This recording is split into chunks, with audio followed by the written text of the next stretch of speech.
Kabaklitas! With Tita Cora and Kapitana Sisa. We are number 106.7 Energy FM. Panggawag mong sabihin na radyo, sabihin mo, Energy. Isang maganda morning pa rin po Metro and Mega Manila sa kabubukas pa lamang ng kanilang mga radyo. Ako po si Kapitana Sisa sa ngalan ng aking partner na si Tita Cora. Eto pa rin ang Baklita sa Hello po sa inyong lahat dyan. Kamusta? Ayan, doon sa mga nagbubukas pa lamang ng kanilang mga hanap buhay ngayon, nagsisimula. Ayan, naway kayo ay kumita ngayong araw. Sa mga kari-karinderiya naman, ayan, for sure busy na kayo dyan dahil marami nang, alam mo yun, bumibili ng mga pa-early lunch nila. Nakakaloka. Anong ulam? Diba? Anong ulam? Gano?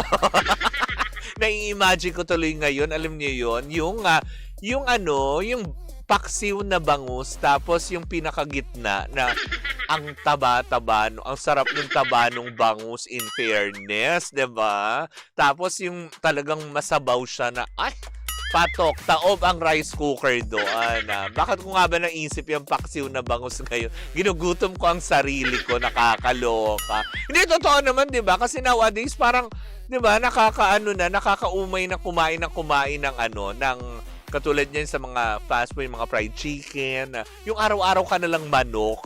Parang hindi mo alam, baka next week tumitilao ka na lang, gano'n. Lang, hindi. Kasi diba, iba-iba, puro chicken, puro na lang ganito, puro ganyan. Diba? Although may mga pagkain naman sa mga convenience store, yung mga giniling, yung mga sisig, diba? Okay yun, kasi mga lutong bahay pa yun diba? Kung nakakain na kayo. Diba? Yung may mga liempo, may laing, diba? Yun okay yun. Pero kung everyday chicken, diba? Nakakauta din. Nakakamiss din minsan yung kumain ng talagang lutong bahay. Sino nakaka-relate, diba? Hindi totoo yun, diba? Mas hinahanap ng tiyan natin. Minsan, pag nasa fancy restaurant ka, pag tinignan mo yung menu, hindi mo na alam kung anong ordering ko dito. Ito na naman, pasta na naman. O di kaya, ito na naman. Diba? Minsan kasi, may mga ganon. Diba? Minsan nga lang pagka yung umay na ako, yung yung bagoong na nakabote, tapos maghihiwa na ako ng kamatis, solve na ako doon. Ganon. Yung pantagal umay lang, 'di ba? Yung mga ganyan na, 'di ba? Siyempre thankful ka pa din kasi kumbaga everyday may blessing ka pa din, 'di ba? Food is a blessing every day that we take, 'di ba? Coming from the Lord. Kaya nga naman, 'di ba, nagpapasalamat tayo. Kaya lang kasi minsan yung pagkain ng karne, 'di ba? Ng baka, ng manok, minsan kasi 'di ba, aminin niyo may umay, 'di ba? Minsan hanapin mo puro isda. Tapos parang nai-imagine ko pa ngayong kainin bukod dun sa paksiw na bangus, yung ginataang tulingan, tapos na may maraming talong, 'di ba? Ang OMG. Tapos yung gatanon yun ang gagawin mo parang sausawan. Oh my gosh, tapos may ceiling green na ipipig. 'Di ba? Nakakaguto. Sasabihin siguro ng mga nakikinig. Ayos si bakla. Imbis na mamaya pa namin mararamdaman yung gutom, 10:30 pa lang ginugutom na. Oo nga, ewan ko ba bakit ba yun? Pwede bang kumain ng lutong bahay sa office? Oo naman, bakit? Iba na naman yan, Jeff Oliveros. Iba na naman ang gusto mong sabihin. Usually ginagamit ko yung Clara Olea. Oy, diba? Pag umay na ako sa pritong foods. Oo, 'di ba? Kasi may mga sila, in fairness to Clara Olay, 'di ba? Like yung mga pasta negra nilang sauce, 'di ba? Alam mo, ginagamit ko 'yung pag nagluluto ako ng adobong pusit. Ang sarap, makadagdag flavor. 'Di ba? In fairness. Tsaka yun, adobong pusit. Yun yung mga namimiss ko. Adobong pusit. Tapos, alam mo yung sinaing na tulingan. 'Di ba, Chokoy, ganjongko, 'di ba? Yung sinaing na tulingan, ang sarap din nun, in fairness. Yung lalo pagluto sa palayok, 'di ba? Perfect. Taob talaga ang rice cooker. 'Di ba? Walang sinabi. 'Di ba? But anyways, ako mga bangga, yan. Siyempre sa mga kabubukas pa lamang ng kanilang mga radyo, welcome po sa aming programa ni Tita Cora. Ako po si Kapitana Sisa sa ngalan ng aking partner pa din na si Tita Cora na may sakit ngayon. Oo, totoo naman. may karamdaman. Get well soon, Mare, diba? Eto na, tumungo na tayo sa ating second Bakling Test! Nako, eto na, mainit na pinag-uusapan. Kasi nga naman, nag-circulate to all over social media. Kasi meron nga daw isang TV host na babae na ewan ko kung kumpirmado na, pero parang sinasabi nga nila, kumpirmado na nga daw, na magbabalik ABS-CBN. O, diba? Ang mga tao kagad nag-react. Si Tony? Si Tony lang ba ang babae? Ganon? Sa dami, diba? Sa dami ng TV host na babae, diba? Na naglipan na at nagpunta sa iba't ibang network. Na ngayon magbabalik ABS-CBN daw. Nako, nakakaloka yun. Diba? Para naman, alam mo yun, para sa kaalaman ng lahat kasi, although, alam mo yun, itong babaeng to, may naging ex din siya sa ABS-CBN na itatago natin sa pangalang Robby Domingo. O, diba? Kasi nga naman daw ngayon, mainit na pinag-uusapan ng social media na ang ex-girlfriend nitong si Robby Domingo ay magbabalik ABS-CBN. Sino siya? Si Gretchen Ho. O, diba? Kasi nga daw, natapos na nga daw yung kanyang kontrata with TV5. Pero, under parang, if I'm not mistaken, under contract pa din siya ng Star Magic. Kaya may mga project siya, kahit pa na nasa TV5 siya, na naisasama siya sa mga events, sa kung ano man, diba, na mga corporate events nila, na si Gretchen Ho ay nakakasama pa din sa ilang mga proyekto na under ABS-CBN. Pero daw ngayon, ang usap-usapan, nagbabalik daw. Ngayon, intriga naman. Kasi nga daw sa pagbabalik, diba, sa pagbabalik, naku, ano naman daw maramdaman ni Robby Domingo? Wala! Diba? Kasi masaya naman na sila sa mga buhay na pinili nila eh. Malamang naman na siguro kung by the time na naghiwalay sila, maayos naman siguro sila naghiwalay at mutual decision yun. At kung sakali makakatrabaho man sila, it's purely professional lang. Kasi kailangan nila magtrabaho. Like si Robby, kailangan doble kayod kasi diba magiging tatay na siya. Tapos itong si Gretchen Ho naman, malamang syempre, bilang isang personality at the same time na kilala sa larangan din ng sports. Etong si Gretchen Ho, diba? Malamang din, trabaho lang din naman, walang personalan. Kasi nga daw, ang chismis, chismis ito. Makakabilang daw si Gretchen Ho sa bubuksang muling youth-oriented show na, alam mo yun, pinasikat way back pa ng ABS-CBN na ang Y-Speak. Na kung saan nga naman makakasama nga daw di umano. O, ito wala pang konfirmasyon kasi hindi pa naman naglalabas ng official statement ang ABS-CBN eh. Makakasama daw niya dito ay sina Kady Estrada, River Joseph, Ralph De Leon at si Elijah Canlas. Na kung saan ang makakasama din daw dito ni Gretchen Ho ay si Bianca Gonzalez. Diba? It's a youth-oriented show na, nako, sabi nga dati, actually naibalita na natin to before, pero ngayon nadagdagan sila kasi nga daw, tapos na nga daw yung kontrata ni Gretchen Ho under TV5 and One Sports. Diba? Kung kaya nga naman na alam mo yung malaya siyang muling makabalik at makapagtrabaho sa ABS-CBN. Pero sabi nga ng iba, may network war pa ba ngayon? Kasi di ba wala naman na, lahat parang free na nga eh. Ngayon nagkaroon ng laya mga artista magtrabaho sa iba't ibang network at tumanggap ng trabaho. Di gagaya dati, pag under contract ka, kung wala kang trabaho doon, magtiis, magantay ka. 'Di ba? Kung may proyektong ibabato sa iyo. At kung hindi ka din naman ganun ka-PR, wala nga ka doon sa network mo hanggang sa para kang binurong mangga, 'di ba? Na matagal ka doon. Puka lang diyan. In short, kung maga sa basketball, bangko ka.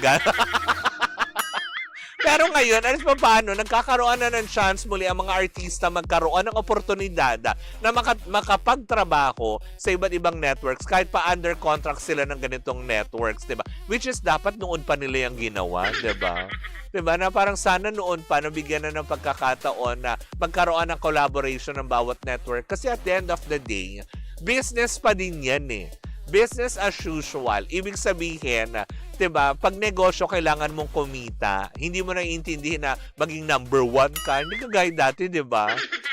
Yung dating rivalry ng ABS-GMA, may pa number one, We are now, may ganun-ganun pa sila, di ba? Ngayon, ang maganda lang dito is yung kapakanan na ng kanilang mga manonood, ang kanilang, alam mo, isinasaalang-alang. At syempre, yung mga artista din naman na nabuburo na, di ba? Kulang na lang, kumbaga sa, ano dito, sa lambanog. Pag nagtagal ang lambanog, di ba? Pag nasobrahan, suka ang labas, di ba? Di ba pag natatagalan yung lambanog, nagiging suka? Tama ba ako, di ba? Sabi ni Caitlin, good morning, watching from Kuwait. Hello po, di ba? Adel, Y-Speak. Oo, di ba? Yun eh. Pagkakaalam ko, lagi naman din nagkakatrabaho ang dalawa. Very professional naman daw yung dalawa, sabi ni Caitlin. Which is true naman. Huwag na natin bigyan ng anumang kulay. Kasi di ba, katulad niyan, sino rin ba yung nabigyan ng kulay nung pagbabalik sa ABS-CBN? Si Yasi Pressman, diba? At diba, from TV5, bumalik siya ulit ng ABS-CBN kasi diba, nagkaroon ng roha. Diba, na sinasabi nga nila na kumbaga parang, magkukrus na naman ng landas ni Yasi tsaka ni Coco Martin na nagkaroon dati ng something sa probinsyano. Diba? Kaya nga naman umalis daw. Pero hanggang ngayon wala namang kumpirmasyon yung balitang yan. Diba? Usually ginagamit, ayan, oo, alam na natin yan. Hoy Daryl, kung ano-ano sinasabi mo, nakakaloka ka. Pero yun na nga, at least magiging happy naman din tayo kung sakali man din matuloy ito, then why not? Diba? Very professional naman na actually nakikita ko mag-host itong si Gretchen Ho diba? Na may mga international star na minsan siya yung nag-host, diba? Na kung saan nga naman na I don't see any problem with that at all. Tsaka kung sakaling bumalik man siya, ano naman ngayon kung bumalik siya sa ABS, diba? Pinagkakatiwalaan siya, trusted siya, kaya siya kinuha ulit. Kasi kung hindi naman din siya, alam mo yun, gusto, hindi naman siya kukunin pabalik, diba? Ganun lang naman din niya. Kaya maging happy naman tayo. Huwag na natin bigyan ng kulay yung pagbabalik niya dahil, alam mo yun, dahil kay si Robbie Domingo magkakaroon ng ganun. Wala. Maayos na sila. Kumbaga parang masaya na sila sa kanilang mga buhay. Diba? Ganun yun. Anyways, yan lang muna ang ating chika for today. Pero bago ako tuluyang umalis, meron akong pa-blind item. Ay, gusto nyo ba yun? Bago ako tuluyang magpaalam, meron akong pa-blind item. Diba? O, eto na. Sino itong aktor? O, aktor na ito Aktor. Ibig sabihin, lalaki. Hindi po kung saan-saan. Sino daw itong aktor na habang tumatagal na nagkakapangalan sa industriya, medyo papangit ang pag-uugali. Dahil, alam mo yon, dahil syempre nagkakapangalan, nagkakaroon ng ere, ng yabang sa katawan at feeling na nga niya ay talagang stariray na siya kasi lumilevel up na. Diba? Kumbaga parang kung dati ay nakilala siya sa isang serye tapos nabigyan ulit ng pagkakataon magkaroon ng panibagong project, ang talent fee niya tumataas. Pero dahil sa kapangitan ng pag-uugali at kinabubwisitan daw ng produksyon, ayon sa ating chismosang kapitbahay, diba? Ay walang magawa ang mga direktor, diba? Mga produksyon, pagkasama siya. Alam mo, ginagawa palang ganti ng mga direktor, pinaglalaruan si aktor. Diba? Paanong pinaglalaruan? Kasi nga naman, diba, meron siyang pangit na pag-uugali. Yung aktor na ito, ang ginagawa daw ng mga direktor, actually, 2 direktor na ang naglaro dito sa direktor. Paanong nilaro?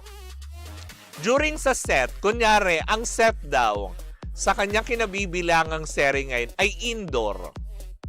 Dahil late dumating, diba, si aktora, dahil nga may pa-VIP treatment at pastariray, dahil inilalabas ng direktor sa initan yung set. Meron pa nga daw, diba, sa sobrang kabwisitan ng direktor, diba, kahit na hindi daw kailangan na paakyatin sa bubungan ng truck, doon daw ginawa yung set. Para ibilad lang daw yung aktor sa initan. Para lang daw magtanda, Nakakaloka. Sabi niya, patay na ba yung role niya hindi sa Batang Quiapo. Oh. At least alam nyo, hindi sa Batang Quiapo. Oh. Diba? Sabi niya, balik-balik lang sa karir. O, diba? Ganun naman yun. Good morning, Sisa. Get well soon, Tita Cora. Sabi ni Manuelito Saluda, my classmate in media school. Medja Betis. Sa media.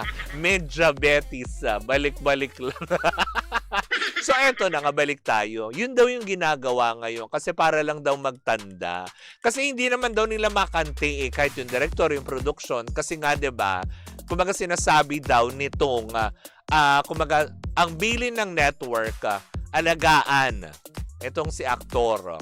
Yung sumusunod lang din naman sila. Kahit pa sabihin mong may attitude na. Pero bilang ganti, at madalas late sa set, okay. Ang eksena mo, ilagay kita dito sa initan.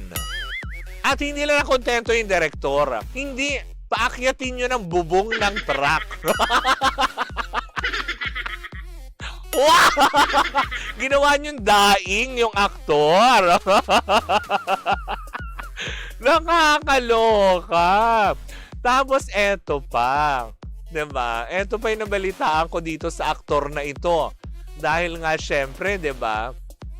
Madalas nga talaga late. Tapos kung hindi man sa set daw, umaatitsyon na. Syempre, may dalawa lang daw yatang sequel si aktor. 'Di ba? Ang kumbaga dapat kukunan umaga. Dumating na magtatanghali si aktor. Tapos ang ending pagdating kinunan yung unang set. Tapos ang ending kinunan yung panibagong set. Alas 5 na ng madaling araw. O, 'di ba? Ang masakla pa dito. Ang masakla pa. 'Di ba? Alas 5 na. Pagdating daw ng alas 5 ng madaling araw, sinabi daw ng production sa actor kasi nagtatanong na kukunan na po ba yung eksena ni actor Kemerut? Sabi daw ng production, ay bukas na daw po kukunan, nakauwi na po yung ka-eksena nyo. O, diba? Sa salbahe. Diba ganyan din daw, diba ganyan din yan Ganyan din daw yung style, 'di ba pag sa waiter salbahe ka. Sabi nga nila, wag kang salbahe sa waiter lalo pa pag umu-order ka ng pagkain, 'di ba? Be nice to them kasi hindi mo alam kung anong pwede nilang gawin sa food mo, 'di ba? Nangyayari yan. Parang ganyan din sa set nitong teleserye na ito, 'di ba? 'Yon. Ang ending, hindi ka namin makante. Kahit magwala ka dyan, okay lang, pagpapasensyahan ka namin. Pero bilang ganti, eto ka ngayon.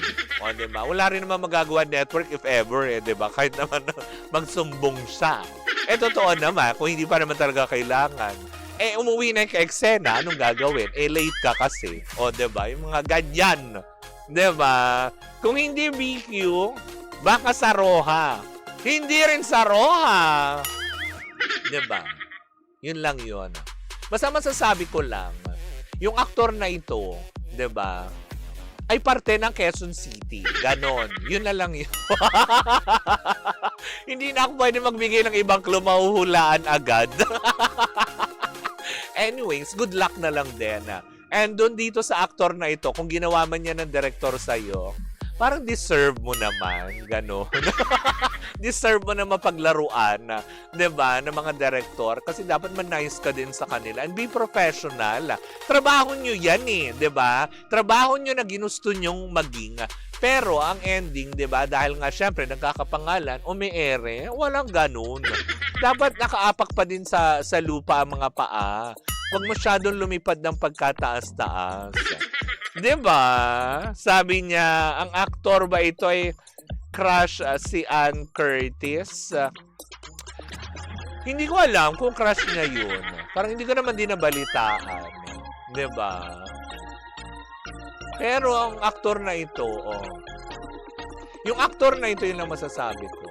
May endorser din siya. Diba? ng anong brand. Sekretong malupet, walang clue, malalaman nyo na kagad kung sino siya. Kaya nga blind item eh. Pero at least alam nyo lang yung ginawa dito kay aktor na ito. Hindi ba? But anyways, naku mga pangga, ayan na. Hanggang dito na lang po muna ang ating ayan, chikahan, sabi ni Joseph Avila. O, totoo yan sa restaurant. Ay, oo, diba? Kaya maging nice tayo. Sabi niya, kilala ko na. O, sino yun? Diba? Ay!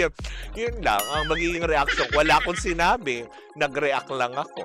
Anyways, naku mga panggayan dahil nga naman meron na lang tayong 10 minuto bago sumapit ang alas 11 ng umaga. Susunod na po si DJ Sheena para sa Top 20 Countdown. Alamin natin ngayong araw na ito kung sino nga ba ang gumalaw ng baso. Wow!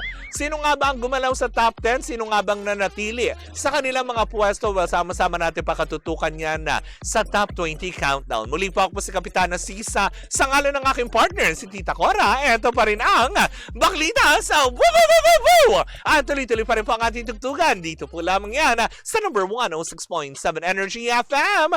Panggawag mong sabihin radyo, sabihin mo Energy!